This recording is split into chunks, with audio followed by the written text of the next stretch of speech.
Assalamualaikum warahmatullahi wabarakatuh. Selamat datang di channel Santri Abadi.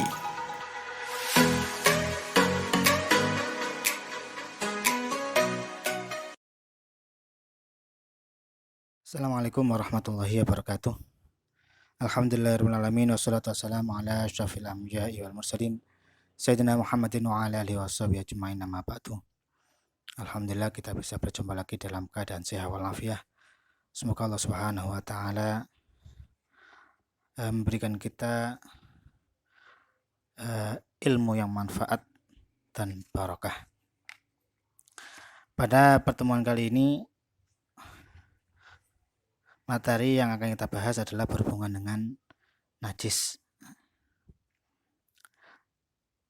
Karena salah satu syarat dari sholat adalah bersih dari najis. Maka kita harus pahami apa itu najis, bagaimana cara membersihkan pakaian yang terkena najis. Bab 2, najis. Najis adalah sesuatu yang kotor yang bisa mencegah keabsahan sholat, seperti kotoran cicak, bangkai, semut, dan lain sebagainya. Jadi najis bukan hanya sekedar sesuatu yang kotor, akan tapi yang bisa mencegah keabsahan sholat, yang bisa mencegah kesohihan sholat. Ada sesuatu yang kotor tapi tidak najis. Contoh debu, tanah. Kalau kaki kita terkena tanah, menginjak tanah kotor, akan tapi itu tidak najis. Jadi sesuatu yang kotor belum tentu najis, tapi sesuatu yang najis itu bisa dipastikan kotor. Jadi najis adalah sesuatu yang kotor yang bisa mencegah keabsahan sholat. Beberapa masalah yang berhubungan dengan najis.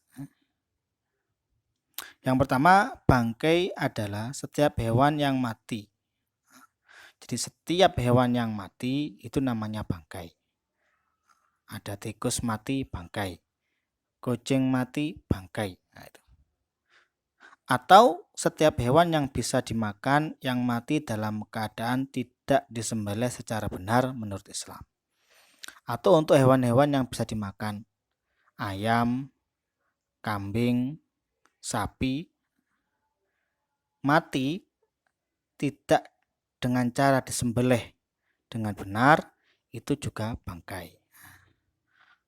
Ada ayam mati karena jatuh atau yang lainnya, itu namanya bangkai.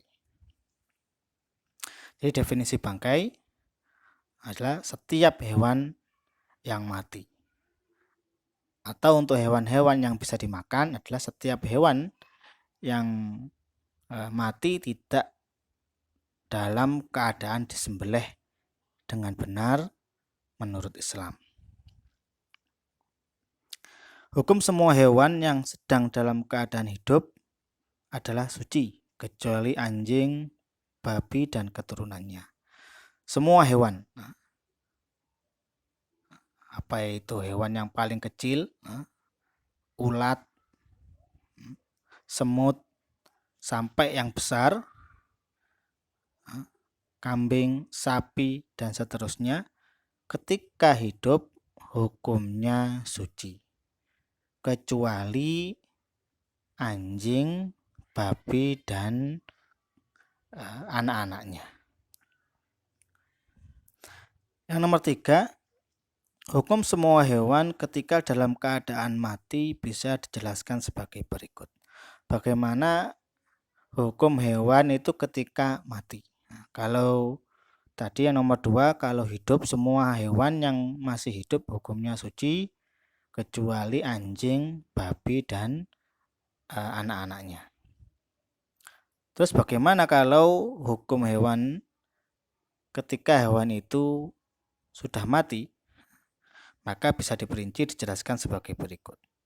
Semua bangkai hukumnya adalah najis kecuali bangkai manusia, belalang, dan ikan. Tadi yang pada nomor pertama kita sudah membahas bangkai. Jadi semua hewan yang mati atau hewan yang bisa dimakan yang mati tidak dalam keadaan disembelih dengan benar itu namanya bangkai. Dan semua bangkai itu hukumnya najis. Kecuali bangkai manusia, belalang, dan ikan.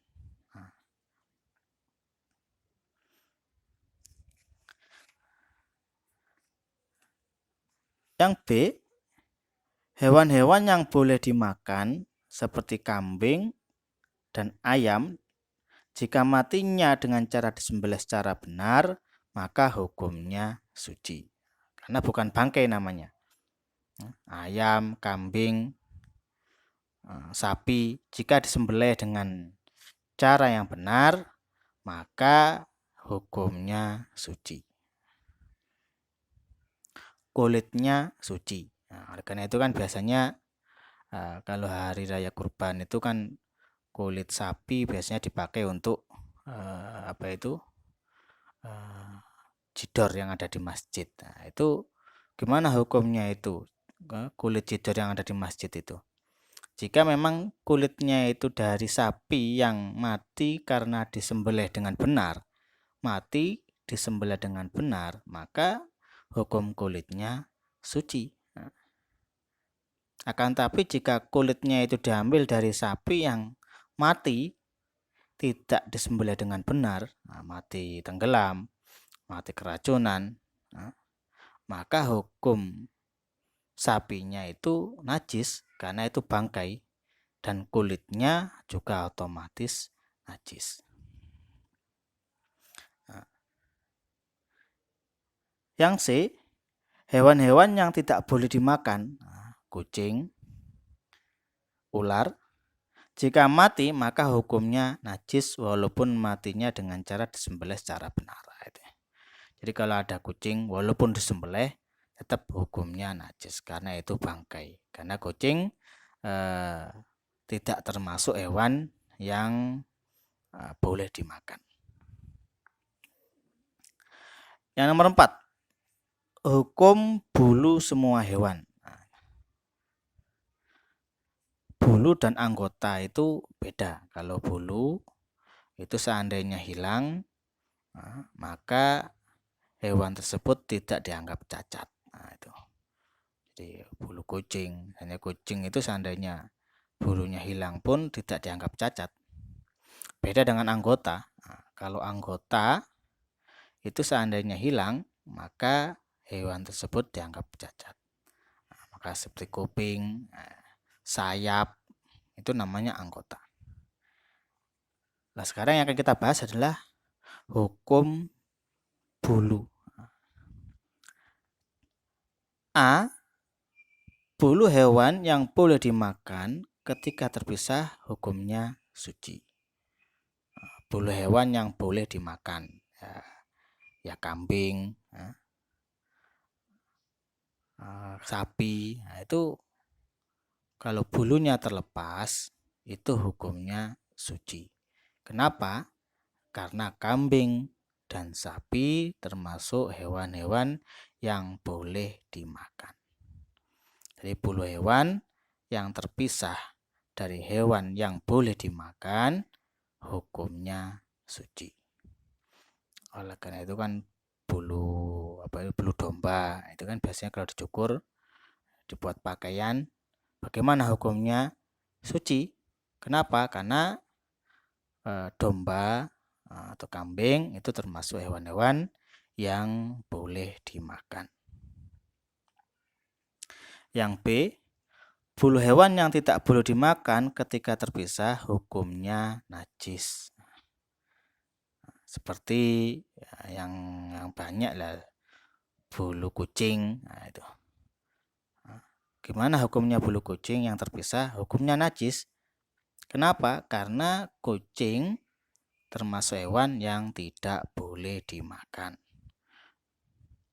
Akan tapi dimaafkan atau dimakfu jika sedikit dan bulu tersebut bukan bulu anjing atau babi. Jadi kalau seandainya ada kucing, kemudian dia itu mendatangi kita, kena celana kita, kena sarung kita, sehingga menempel beberapa bulu di celana atau sarung kita, sedikit, kita sholat, tetap hukumnya sah. Kenapa? Karena bulu yang sedikit tersebut dimaafkan atau dimaafu. Bagaimana ukuran sedikit atau banyak? Itu uruf, dalam artian ya kita bisa lihat sendiri. Kalau sedikit kita pandang itu sedikit, ya berarti dimaafkan. Kalau banyak, ya tidak dimaafkan. Dan syaratnya bulu itu pun bukan bulu anjing atau babi. Jadi kalau bulu anjing walaupun sedikit, itu hukumnya najis dan tidak dimaafu. Yang C, adapun bulu yang belum terpisah, maka hukumnya seperti hukum hewan itu sendiri. Kalau bulunya tidak terpisah, bulunya masih menempel di hewan, maka bulu tersebut hukumnya sama dengan hewan tersebut. Sudah kita pahami bahwa semua hewan yang hidup itu hukumnya suci kecuali anjing dan babi. Jadi bulu kucing yang masih menempel di kucing, bahkan bulu tikus yang masih menempel di tikus itu hukumnya suci. Yang nomor 5, hukum anggota yang terpisah dari hewan yang hidup. Tadi sudah dibahas bedanya bulu dan anggota. Jadi kalau anggota ini hilang, maka hewan tersebut dianggap cacat. Nah, bagaimana hukum anggota yang terpisah dari hewan yang hidup? Contohnya ekor cicak atau ekor kadal. Bagaimana hukum ekor tersebut? Atau ekor ikan. Nah, itu. Maka di sini disebutkan hukum anggota yang terpisah dari hewan yang hidup sama seperti hewan tersebut ketika menjadi bangkai. Jika bangkainya najis, maka anggota yang terpisah hukumnya najis. Dan jika bangkainya suci, maka anggota yang terpisah hukumnya suci. Tadi kita juga sudah memahami bahwa semua bangkai hukumnya najis kecuali manusia, bangkai belalang, dan bangkai ikan. Maka jika ada anggota yang terputus dari selain 3 tadi, contohnya ekor cicak, ekor kadal, itu hukumnya najis karena bangkai cicak dan bangkai kadal najis.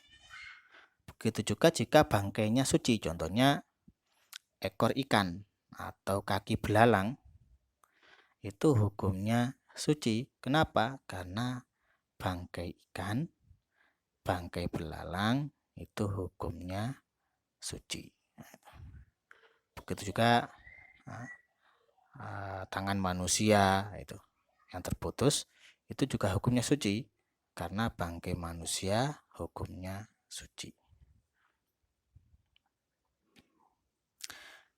Kemudian yang nomor 6, semua darah adalah najis.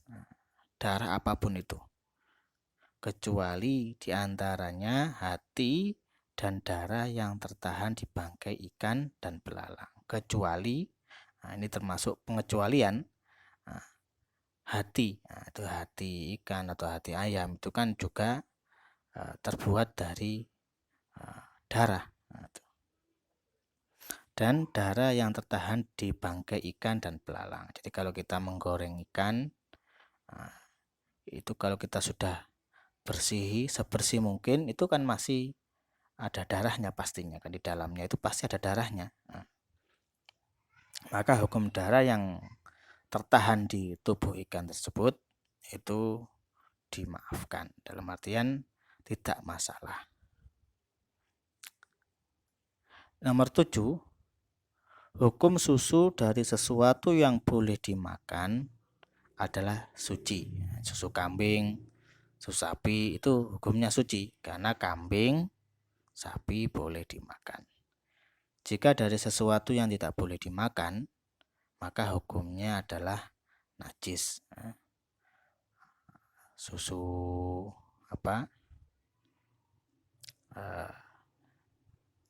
tikus mungkin, atau tikus itu menyusu apa enggak ya? Susu kucing, nah itu najis. Kenapa? Karena kucing tidak bisa dimakan kecuali susu manusia. Hukumnya suci, walaupun manusia itu tidak boleh dimakan, tapi tetap hukumnya suci. Karena bangkai manusia itu dihukumi suci bukan berarti boleh dimakan, enggak. Manusia dihukumi suci karena memang manusia itu dimuliakan oleh Allah Subhanahu wa Ta'ala. Jadi susu manusia tetap hukumnya suci walaupun manusia itu sendiri tidak boleh dimakan. Nah, gitu. Nomor 8. Hukum madhi dan wadi adalah najis dan membatalkan wudhu.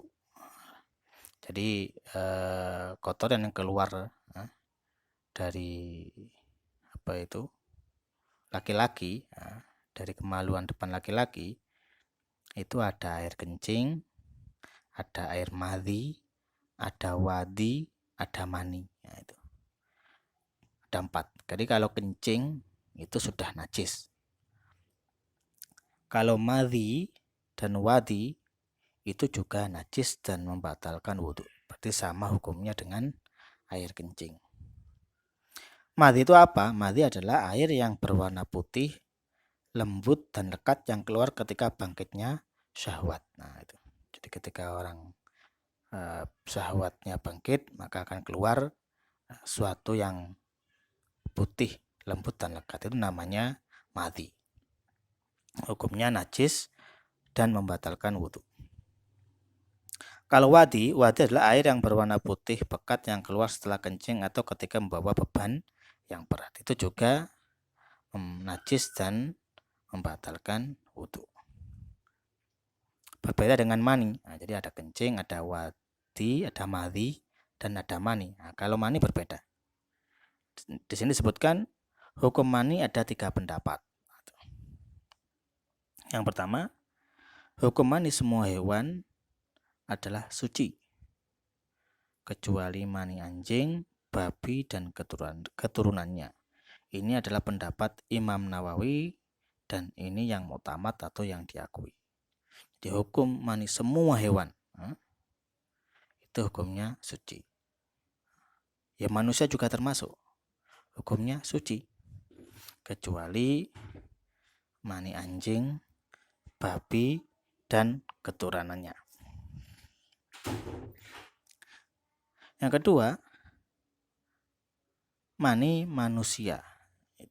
Ini pendapat yang kedua, mani manusia hukumnya suci dan mani selain manusia hukumnya najis. Ini adalah pendapat Imam Rafi'i. Nah, itu ya. Jadi kalau maninya sapi, maninya hukumnya selain manusia, nah, itu hukumnya najis. Yang nomor 3, mani manusia dan mani semua hewan yang boleh dimakan hukumnya suci. Nah, jadi yang nomor 3 ini pendapat yang menengah-nengah ya. Jadi mani manusia dan mani semua hewan yang boleh dimakan. Nah, jadi mani kambing, mani sapi itu hukumnya suci. Adapun mani dari hewan yang tidak boleh dimakan adalah najis. Jadi pendapat yang nomor 3 ini menengah-nengah, berada di tengah-tengah dari pendapat yang pertama dan yang kedua.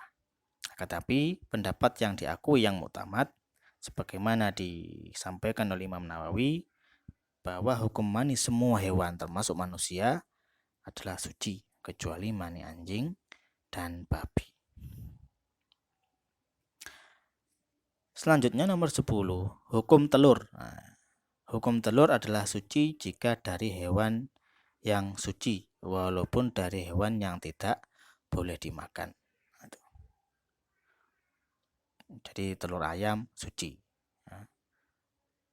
Dalam artian kalau ada kotoran di telur ayamnya, di cangkangnya itu ya tinggal dibersihkan saja, dicuci, maka nanti suci.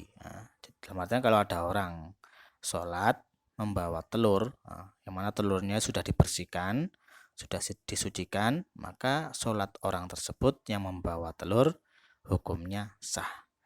Karena telur itu hukumnya suci, walaupun dari hewan yang tidak boleh dimakan. Telur ular masalah, itu tetap hukumnya suci. Dalam artian harus dibersihkan terlebih dahulu. Kan namanya telur kan itu kan pasti kotor. Ketika keluar kan pasti kotor, ada berbarengan dengan kotorannya, kotoran hewan tersebut. Itu dibersihkan, disucikan, dibersihkan. Maka ketika sudah bersih, maka seandainya ada orang sholat membawa telur ayam atau telur ular, maka sholat orang tersebut dihukumi sah. Karena hukum dari telur itu sendiri adalah suci. Yang nomor 11, pembagian najis yang dimaafkan. Pembagian najis yang dimaafu atau yang dimaafkan. Ada najis itu dimaafkan, dalam artian tidak masalah. Najis tapi tidak masalah. Ada najis yang tidak dimaafkan. Yang pertama, najis yang dimaafu atau dimaafkan di baju dan di air, yaitu najis yang tidak bisa dilihat oleh mata normal, seperti kotoran yang menempel di kaki lalat. Contohlah kalau kita masuk ke kandang ayam atau kandang sapi, banyak lalat di situ, kemudian lalatnya hinggap di baju kita, itu kan bisa kita pastikan namanya lalat di kandang sapi atau kandang kambing, pasti kan kakinya itu kotor, kaki lalat tersebut pasti sudah hinggap di kotoran-kotoran yang ada di kandang tersebut, kemudian hinggap di baju kita. Akan tapi karena saking kecilnya kotoran yang ada di kaki lalat tersebut sehingga tidak bisa kita lihat, maka najis yang dibawa oleh lalat tersebut itu dimaafkan.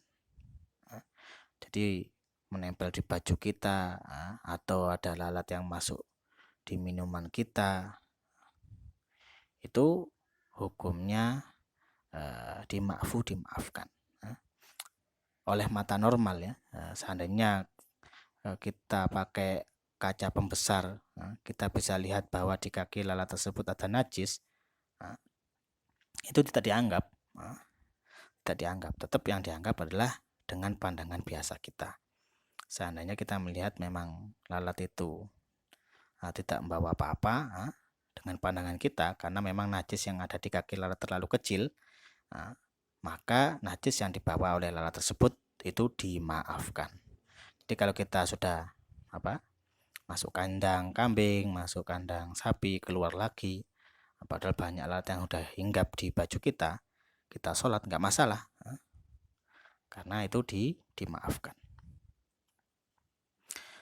Nah, itu najis yang dimaafkan di baju dan di air.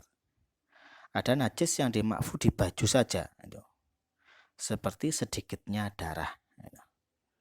Jadi kalau ada darah nyamuk atau darah kita sendiri, kemudian mengenai baju kita sedikit, itu kita buat sholat tidak masalah.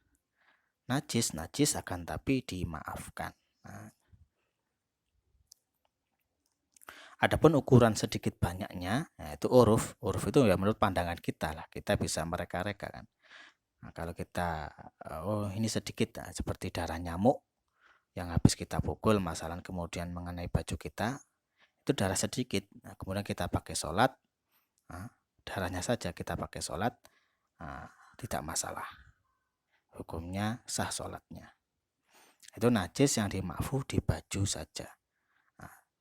Kalau di air tidak dimaafkan. Jadi kalau ada gelas berisikan air kemasukan darah sedikit, itu langsung dihukumi najis dan tidak dimakfu atau tidak dimaafkan.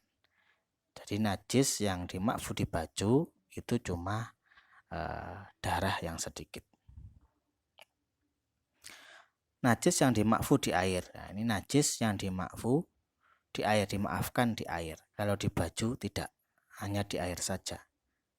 Yaitu bangkai hewan yang darahnya tidak mengalir. Bangkai hewan yang darahnya tidak mengalir. Karena memang kecilnya hewan tersebut seperti lalat, semut, nyamuk, cicak, dan lain-lain yang kecil-kecil itu bangkainya najis, akan tapi dimaafkan. Jadi kalau ada kita punya kopi, kemudian di dalamnya ada bangkai semut, tinggal kita buang saja, kemudian kita minum kopinya, itu tidak masalah. Itu najis akan tapi dimaafkan. Jadi ada bangkai hewan yang darahnya tidak mengalir. Maksudnya darahnya tidak mengalir ini karena memang hewannya terlalu kecil, sangat kecil. Nah, seandainya kita bedah, itu darahnya nggak mengalir, saking kecilnya. Kalau darah nyamuk, itu kan bukan darah nyamuk itu sendiri, itu kan darah makanannya, darah manusia, bukan nyamuk itu sendiri. Adapun darah nyamuk sendiri yang nggak akan mengalir, nah itu. Nah, ya. Kemudian itu najis yang dimakfu di air. Najis yang tidak dimakfu baik di baju maupun di air, baik di baju atau di air tidak dimaafkan, yaitu semua najis kecuali najis tergolong di atas, seperti najis kotoran ayam, kotoran cicak, itu tidak dimaafkan baik di baju atau di air. Kemudian kalau kita sholat, kemudian baju kita terkena kotoran ayam, kotoran cicak masalah, ya kita harus ganti. Atau kita minum kopi kita kemasukan tai cicak masalahnya, ya kita harus buang. Nah, gitu. Jadi selain yang disebutkan tadi atas, itu tidak dimakfu, selain sedikitnya darah, selain itu tadi bangkai hewan yang darahnya tidak mengalir, kemudian selain kotoran yang menempel di kaki lalat, nah itu najis-najis selain itu tidak dimaafkan baik di baju atau maupun di air. Catatan, kopi yang kemasukan bangkai semut atau hewan yang darahnya tidak mengalir hukumnya suci. Nah, itu karena dimakfu hewan bangkainya itu, dengan syarat jika bangkai itu masuk sendiri ke dalam kopi. Jadi semutnya ke kopi itu masuk sendiri. Atau ada bangkai semut yang mati kemudian kena angin sehingga masuk ke kopi kita, itu hukumnya dimaafkan. Nah, seandainya ada semut, bangkai semut, kita matikan semutnya, kemudian kita masukkan ke kopi kita, nah itu kopi kita hukumnya najis. Kenapa? Nah, ya karena bangkainya kita masukkan, tidak masuk sendiri. Jadi syarat bangkai hewan yang darahnya tidak mengalir itu dimaafkan, syaratnya jika bangkai itu masuk sendiri ke dalam kopi. Dan syarat yang kedua, tidak merubah sifat kopi.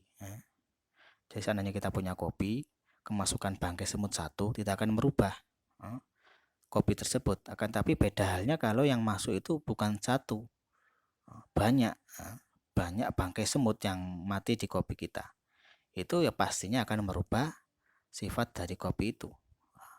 Kalau sudah berubah, maka hukumnya najis. Oleh karena itu disebutkan di sini, jika bangkai semut tersebut dimasukkan atau merubah sifat kopi, maka hukum kopi tersebut menjadi najis. Nah, kalau kemasukan satu bangkai semut, dua bangkai saja tidak akan merubah minuman tersebut. Kemudian sayap dan bangkai laron hukumnya najis tapi dimakfu karena sulit untuk menghindarinya. Kalau musim hujan banyak serangga-serangga kecil, khususnya laron. Di masjid, di rumah, sayapnya banyak bertebaran. Bangkai laronnya juga banyak bertebaran. Itu bagaimana hukumnya? Hukumnya najis. Jadi kalau kita sholat di masjid, di langgar, di rumah yang banyak laronnya, di kaki kita ada bangkai laron, di baju kita ada sayap laron, atau serangga yang lainnya, yang banyak, yang sulit kita hindari, itu hukum bangkainya dimaafkan. Najis tapi dimaafkan. Jadi kalau ada orang sholat, di kakinya itu ada sayap laron masalah, sayap laron, itu hukumnya sholatnya itu sah, karena sayap laronnya itu dimaafkan. Alasannya kenapa? Ya karena sulit untuk menghindarinya. Karena kalau sudah musim laron, musim hujan banyak laron, kita akan kesulitan menghindari hewan tersebut.